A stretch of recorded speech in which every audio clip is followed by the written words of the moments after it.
नमस्कार, मी Kolte computer training centre Ratnagiri इथून आज आपणास फोटोशॉपमधील काही टूल्स दाखवणार आहे, ज्याच्यामध्ये spot healing brush tools, patch tools, content aware move tools आणि रेड आईज टूल्स असे काही टूल्स तुम्हाला दाखवणार आहे। आपण वन बाय वन एक इमेजमध्ये काय काय डिफरन्स होतात ते बघूया। यामध्ये सर्वात पहिला मी स्पॉट हेलिंग ब्रश टूल्स घेते, ज्याला मी आता सिलेक्ट केला आहे। जे आपण माऊस क्लिक धरून ठेवतो तेव्हा त्याचे इतर टूल्स आहेत ते ओपन होतात। सपोज मी हेलिंग ब्रश टूल्सवर क्लिक केलं तर तुम्हाला त्याचा प्रिव्ह्यू दिसतोय की स्पॉट हेलिंग ब्रश टूलचा वापर कसा केला जातो।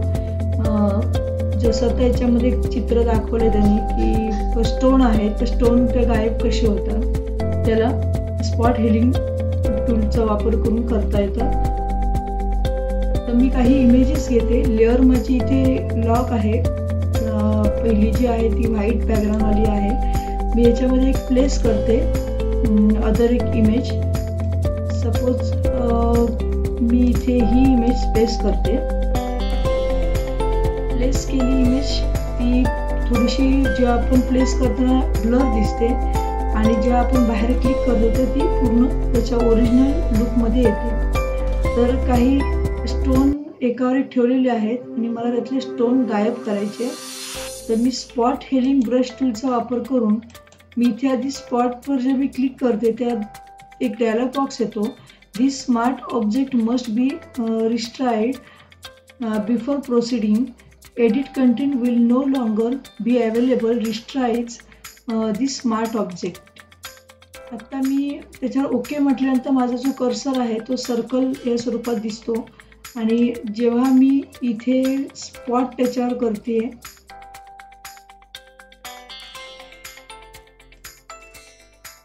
असं जर एक एक क्लिअर आपल्याला जर बाजू करायची असेल तर आपण ती क्लिअर करू शकतो। जे आपल्याला अनावश्यक असेल त्या पद्धतीने आपण करू शकतो। अजून एखादी इमेज बघूया। मी ही ऑफ करते आणि दुसरी क्लिअर घेते। प्लेस एम्बेडेड मध्ये जाऊन मी काही इमेजेस डाउनलोड केल्या होत्या। मी ही एक सिलेक्ट करते आणि याच्यामध्ये थोडंसं झूम करून दाखवते तुम्हाला। हेलिंग स्पॉट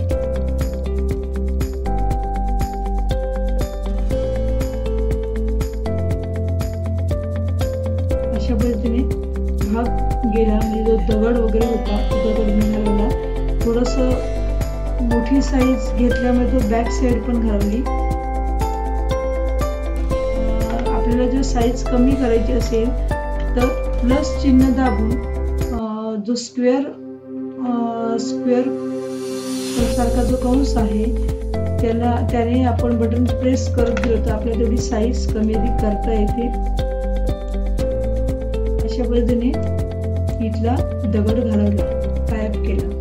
तर अशा पद्धतीने मी ते काम हेलिंग स्पॉट टूलच्या सहाय्याने मी करू शकते, जो आपल्याला आवश्यक नाहीये तो। आता हा झाला स्पॉट हेलिंग आणि हा झाला ओनली हेलिंग टूल।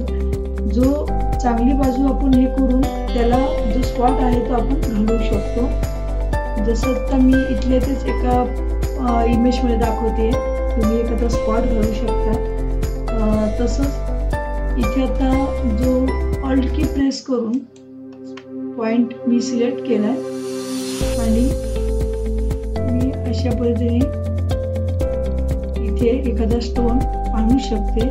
तसंच मी एखाद्या ठिकाणी सपोज हा सीचा सीन दाखवायचा आहे मला आणि हा मला जो स्टोन आहे तो लपवायचा आहे, तर मी अशा पद्धतीने लपवू शकते।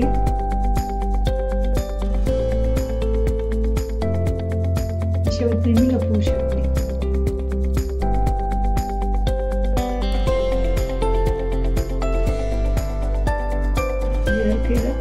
जशी ज्या ठिकाणी तुम्हाला पाहिजे तो अल्ट की प्रेस करून तुम्ही घेऊ शकता आणि त्या पद्धतीने तुम्ही घालू शकता। हा झाला हेलिंग ब्रश. त्याच्यानंतर पॅच टूल. जसं आता मी याच्यावर क्लिक केलं तर तुम्हाला पॅच दिसेल, जो आता शूज घातलेला गर्लचा आहे आणि मी तो बाजूला घेऊन त्याला रिमूव्ह केलं आहे. तर अशा पद्धतीने मी हेलिंग ब्रश टूलचा वापर करू शकते. सपोज आत्ता आपण इथे स्टोनलाच बघूया.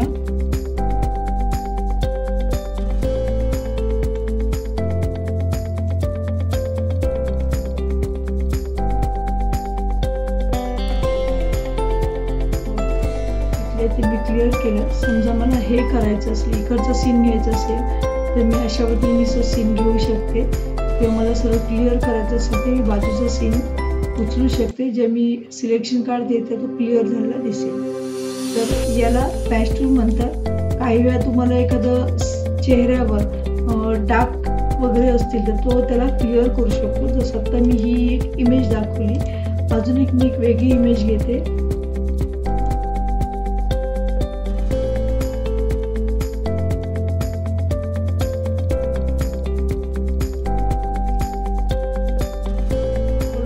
हिचा चेहरा वरती काही डार्क इथे दिसत आहेत, पिंपल्स आहेत, तर ते मला क्लिअर करायचे आहे.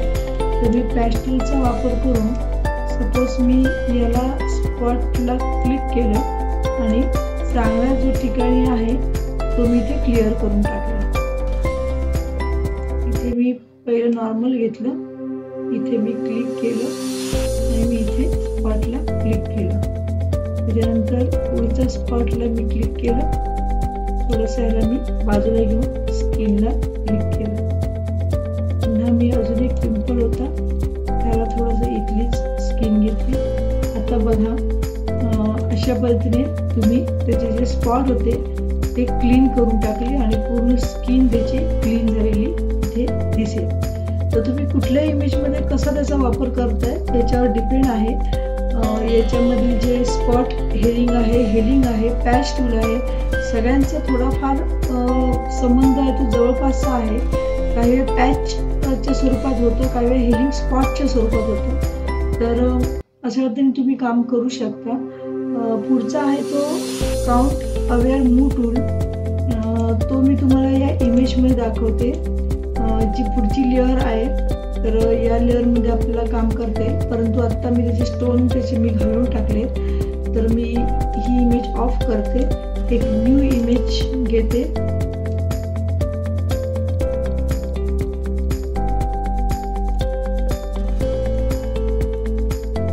त्याच्यानंतर ती पेस्ट केली, थोडीशी मी झूम केलंय. हँड टूल जो आता आलेला दिसतोय तुम्हाला तो म्हणजे स्पेस बार जो कीबोर्डवरचा आहे तुम्ही प्रेस करून ठेवले आणि मी जशी इमेज मला कुठे लावायची तशी मी समोर लावू शकते. त्याच्यानंतर तुम्हाला जो सांगितलंय कंटेंट अवेअर मूव्ह टूल. जसं आता मी याला क्लिक केलंय आणि काय होते ते बघा.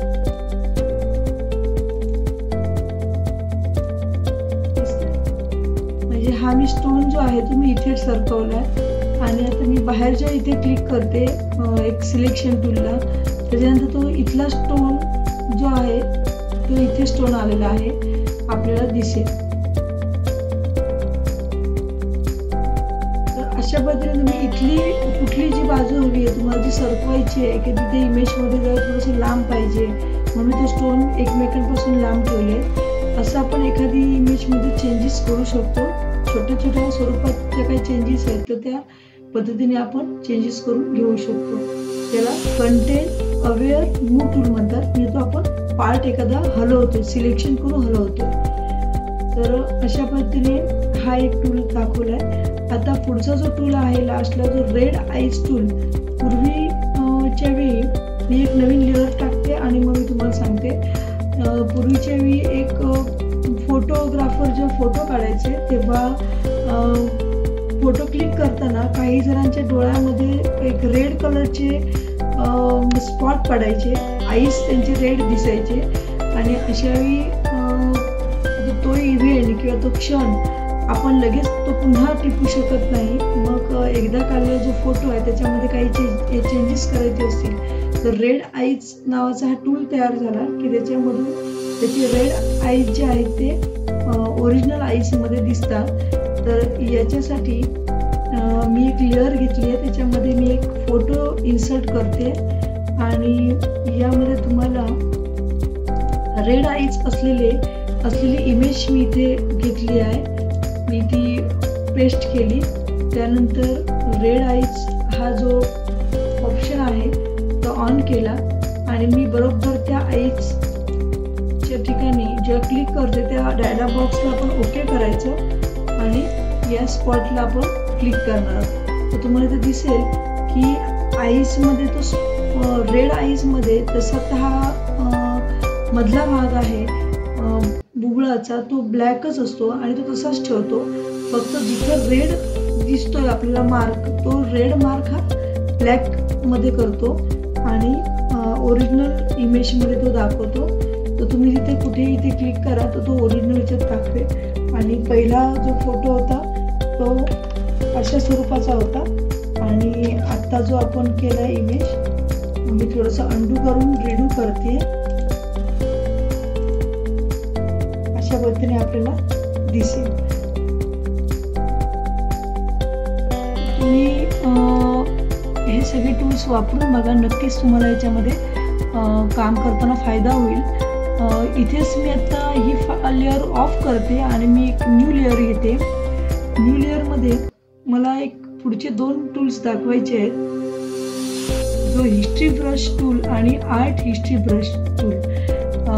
त्याच्यासाठी मी जी फाईल आहे याच फाईलमध्ये जर काम करायचं असेल तर मी कसं करू शकते आणि कसं दिसेल इमेज, त्यापेक्षा मी एक न्यू इमेज घेते आणि डायरेक्ट त्याच्यामधून तो फोटो मी इन्सर्ट करते.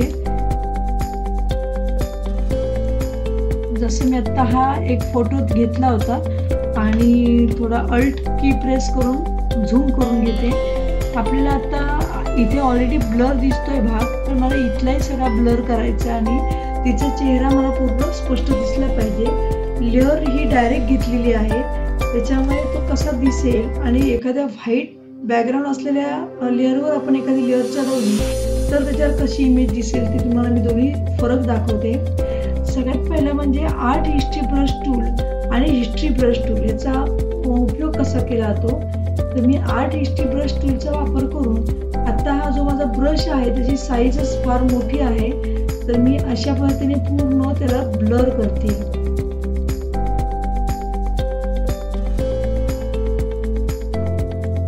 मी ब्लर केली आहे इमेज आणि त्याच्यानंतर मला बरोबर त्याचा चेहराच फक्त स्पॉट व्हायला पाहिजे. याच्यासाठी मी प्लस चिन्ह प्रेस करून जी रेक्टँगल स्वरूपाचा जो ब्रॅकेट आहे ते बटन मी प्रेस करते आणि तेवढाच जो चेहरा आहे तेवढाच मला दाखवायचं आहे हायलाईट करून. तर अशा पद्धतीने मी हायलाईट करून दाखवलं आहे आणि बाजूचा जे भाग आहे तो ब्लर झालेला आपल्याला दिसेल आणि तेवढा स्पॉट आपल्याला दाखवता येईल. सपोज एखादी बाजूची गोष्ट आपल्याला एखादी दाखवायची नसेल, हाईड करून ठेवायची असेल, तर तुम्ही अशा स्वरूपामध्ये सुद्धा आर्ट हिस्ट्री ब्रश टूलचा वापर करून एखादी इमेज आपण हायलाईट करून दाखवू शकतो. ही एक प्रोसिजर झाली. पण दुसऱ्या प्रोसिजर प्रमाणे जर तुम्ही केलात, जसं मी फाईल एक न्यू घेते, न्यू फाईल घेताना जी बॅकग्राऊंड त्याचं व्हाईट आहे आणि मग तुम्ही एखादी त्याच्यामध्ये प्लेस केली इमेज तर ते कसं दिसेल हे बघूया. मी मगाचाच फोटो घेते.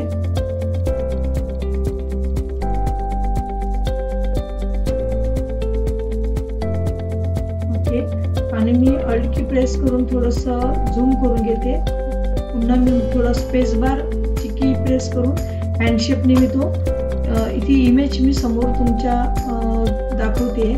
आता ह्यामध्ये मला जर वापर करायचा असेल हिस्ट्री टूलचा, आर्ट हिस्ट्री ब्रश टूलचा वापर, तर मी तो करताना कसं दिसेल.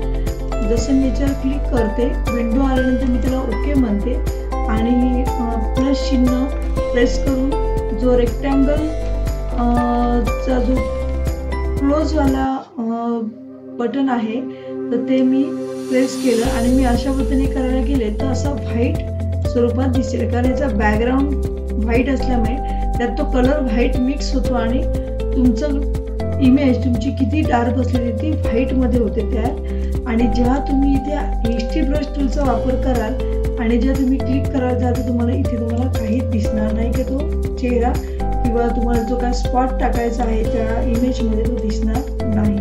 त्यामुळे असं न करता जी त्याची ओरिजिनल इमेज आहे ती डायरेक्टली ती लेअर असायला पाहिजे आणि त्यानंतर तुम्ही अशा पद्धतीने ब्लर बाजूचा जो भाग आहे तो ब्लर करून तेवढाच स्पॉट तुम्ही हायलाइट करून घेऊ शकता। तर अशा पद्धतीने मी तुम्हाला इथील 5 टूल्स दाखवले आणि हिस्टोरी ब्रश आणि आर्ट हिस्टोरी ब्रश हे तुम्हाला टूल्स दाखवले।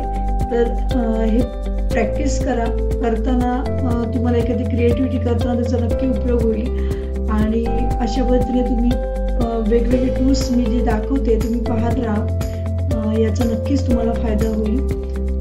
पुढेही अजून टूल्स वरती माझे व्हिडिओज आहेत त्या सुद्धा बघा, पुन्हा तुम्हाला नाही कळलं तर पुन्हा बघून घ्या बघा। तर मी आता सध्या एवढे टूल्स दाखवून इथे थांबते। थँक्यू।